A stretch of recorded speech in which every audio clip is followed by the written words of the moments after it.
Today I want to talk about why having satisfied customers can really hurt your business. If that becomes the goal, to satisfy a customer, it can really keep you from being great. You know, we talk about good is the enemy of great. This is a great example of where good is the enemy of great.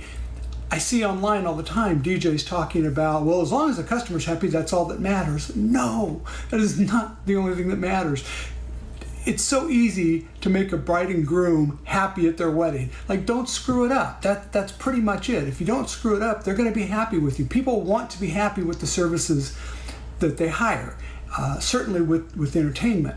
And I just saw this again a couple of days ago, somebody writing about a client who had a huge long list of music, way too much, and didn't care what anybody wanted but them. And what I talked about in that episode, or in that online posting rather, was that it's not about just making that person happy.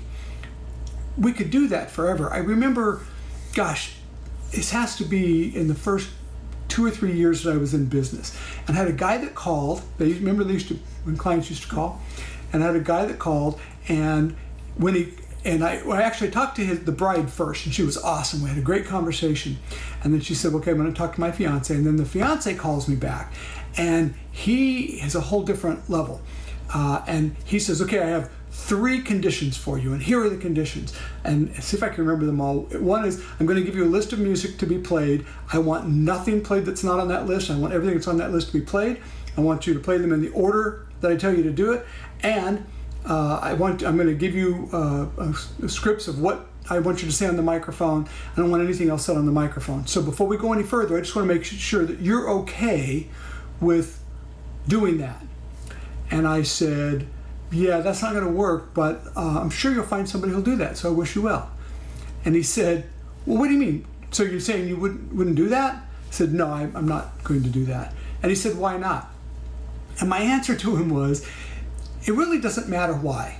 What you want for you to be happy is for those conditions to be met.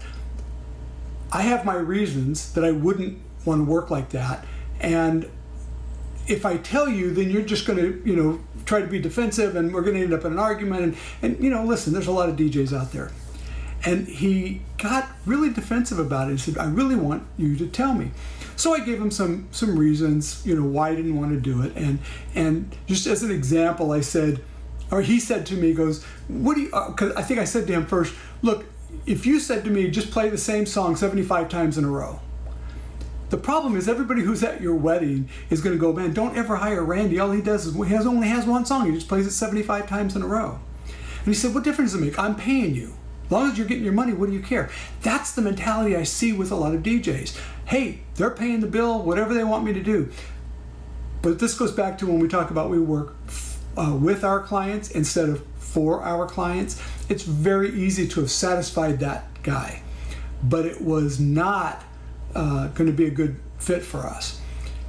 The end of the story, which is funny, is we still had a home office at the time, and Denise and I had offices, our desks that faced each other. And when we got done with that call, and I said, "Listen, I'm sure this is not going to happen." Because at the end, after we'd gone through all of this, he goes, "Well, I'm going to really have to think about this some." And I was like, okay. I knew from our conversation I didn't want to work with him. And I told Denise, if he calls back, and I don't think he will, but if he does, we're no longer available for his date. She says, okay. So I go to get the mail a little while later. The mail's right around the corner from us. I go get the mail. I come back in. When I come back in, she's on the phone, and she's going, and he wants to talk to you. Okay. So he goes, "I don't understand. I talked to my fiance. The stuff that you said made sense. But now I was just talking to her, and she tells me that you're not available for our date." And I said, "That's right. Yeah, I'm not available for your date anymore." And he said, "You telling me you booked that?" I think it was like an hour or 2 later. And I said, "I'm telling you I'm not available to be the DJ for your wedding." He goes, "Oh, I get what you're saying." See, I could have done that event. I would have at best had a satisfied customer. But what my goal is I want the clients to be raving fans, not just satisfied customers. And I want the guests to be raving fans, because they are the ones who are going to hire me again. If you just have the bride and groom go, I don't care what everybody else wants, this is what I want.